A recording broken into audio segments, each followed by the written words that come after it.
In today's video, I'm going to teach you how to run a headcount report on Gusto. To get started, sign in to your Gusto administrator account. Make sure you're using an account with the right permissions, since access to reports can depend on your role. Once you're logged in and on the main dashboard, you're ready to move into the reporting area. From the left-hand menu, click Reports.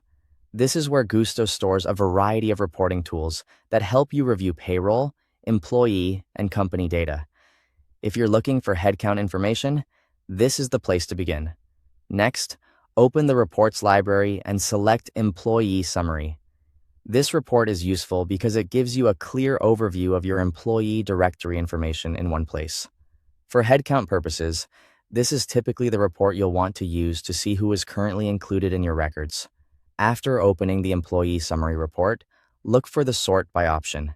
Here, you can choose how you want employees to be organized in the report. For example, you may want to sort alphabetically, by department, or by another available category depending on how you prefer to review the data. Choosing the right sort order can make the report easier to read, especially if you're working with a larger team. Once your sort order is set, choose a report format. You'll usually have two options, CSV or PDF.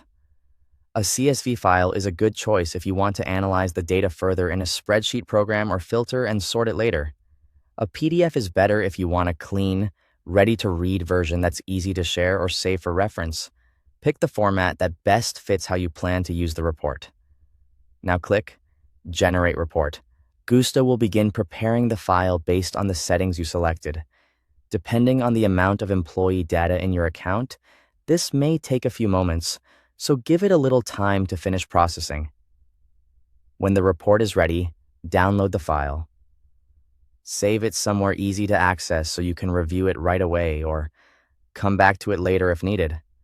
Finally, open the report and review the employee directory information to determine your current headcount.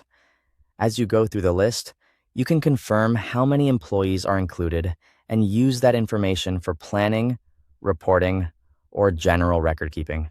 Thanks for watching.